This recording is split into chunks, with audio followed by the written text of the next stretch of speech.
The building is called Folding Light because it's the result of how the skin is designed and clad on the exterior of the building. We were looking for a way to make this notion of capturing the light truly real. And the way we did that was to not have a smooth surface that would be mirror-like. We really wanted it to be not a reflective surface, but a surface that would capture and hold the light.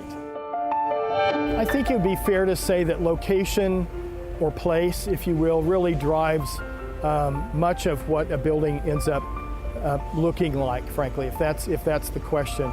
And it has to do with the fact that the site has proportion and scale, the orientation, where is north, south, east, and west, how does the sun move across the site. All of those things influence what the building position is on the site itself. And we wanted the building to be maybe the first thing that you would see, and we wanted to be able to make sure that the location of the building as it relates to those people that are driving by was important. The lantern is created to symbolize not only the energy of the arts, but to give you a hint that you're close to the front, if you will. And so that is why it is truly there. And then that leads you to move around the building. And as you move around the building, the canopy is the next element that you see. And that begins to tell you, oh, that could be the entrance. And so those kinds of things are clues that you use as an architect in order to give the building and its sense of orientation meaning. In talking about the construction of the building, we had responsibilities to do a building that was economical. We had responsibilities of doing a building that met the functional requirements. We needed to build a building that really did have a spirit and a sensibility to it that would be something that you would remember. And so all of that has to be constructed. And so you have to put all of those pieces together. And the construction part of it, underneath the skin, is far more complex than what you see on the surface. It's just because that's the way construction is. And in fact, Frank Gehry said that he thought buildings were better looking before they were finished than after they were finished. And in some instances, I think that's true. The construction of this building had some complexities to it because there are virtually no 90-degree corners in it. It's really about this folding quality of the exterior skin that makes it unique and interesting. And so the construction of it was dynamic and dramatic and wonderful because there were some challenges that ended up being very positive things along the way from the constructability point of view. Fabulous contractors, fabulous construction people, men and women, really working to put a great sensibility and spirit into the building, and they did that. And all the details have come true. It's immaculate. It is built in such a way that you can tell that it has appreciation and an amount of love, I guess I would say, in terms of their involvement with making something that would be here for 100 years. Construction people have that skill and ability that an architect doesn't. We can draw it, we can dream it, we can design it, but they get to build it. And that's a rare thing. One of the most interesting things that has happened, I've begun coming to the job site at 6 o'clock in the morning at sunrise in an effort to try to get the color of light on the building. It's been a wonderful experience. It's gotten me up on Saturdays and Sundays very early, which is fun. One of the things I began to discover was that on all of the buildings that have windows around this building, they begin to reflect what's going on here. And so I'm seeing refractions going on to the north. I'm seeing orange reflections on the buildings to the east when the sun is coming up. It is energizing and affecting everything around it, which I think is such an important part. That's what the arts do.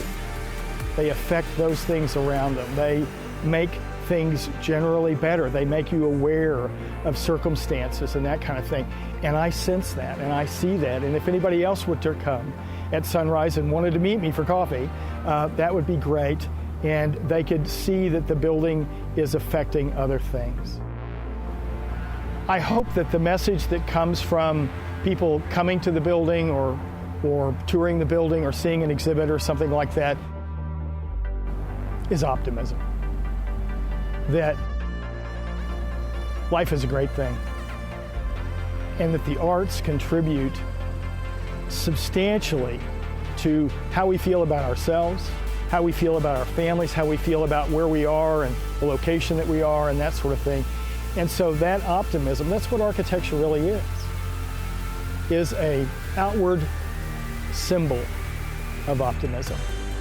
And I hope that those that come here are also inspired, that if they come in the morning and they see the building turning orange or pink or whatever the case might be, that they think, wow, that is so cool, that it's doing that. I'm not touching it, it's doing it on its own, and then it goes away.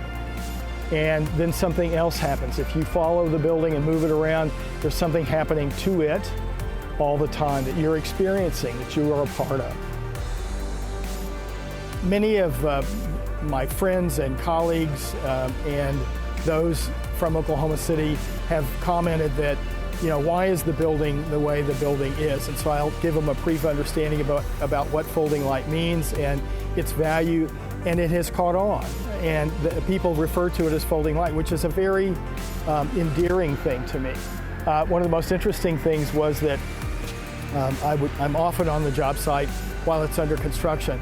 And as I walked around one Saturday morning, there were boxes of parts and things like that all around.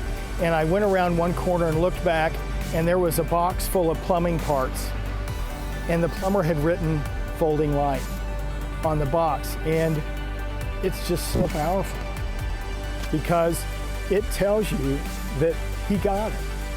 The plumber understood what that was all about. He was given that name. He was a part of the building of it. And he adopted that name and realized why it was what it was. That's a very powerful statement when the building connects to people like that. Things that occur to me that I think will unfold over a period of time is that the building tower part is such that it casts its own shadow to the north. And on a hot day in Oklahoma, all you look for is a little shade and a little breeze. And this building has that. And I think that that's also a part of what makes it connect to the place. That we've been thoughtful about those kinds of things. And I think people appreciate that. And so I'm hoping that over time, people will begin to discover these little things that go on that make this building particularly special, make it fit this place, that they can share with their children and say, this is why it is what it is.